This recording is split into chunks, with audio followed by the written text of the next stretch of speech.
Pagamento subsídio para idoso no EMA com condição de deficiência se halau e a fulan março.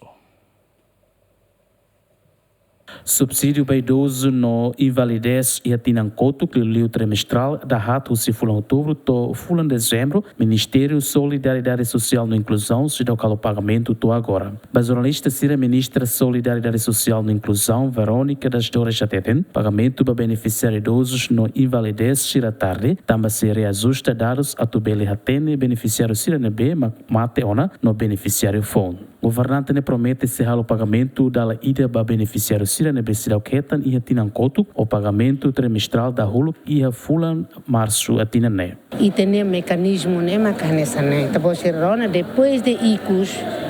vai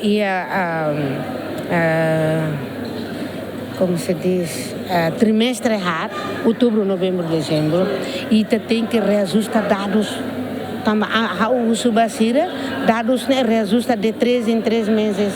e tem que identificar a mahira macamate a mahira maca a idade nessa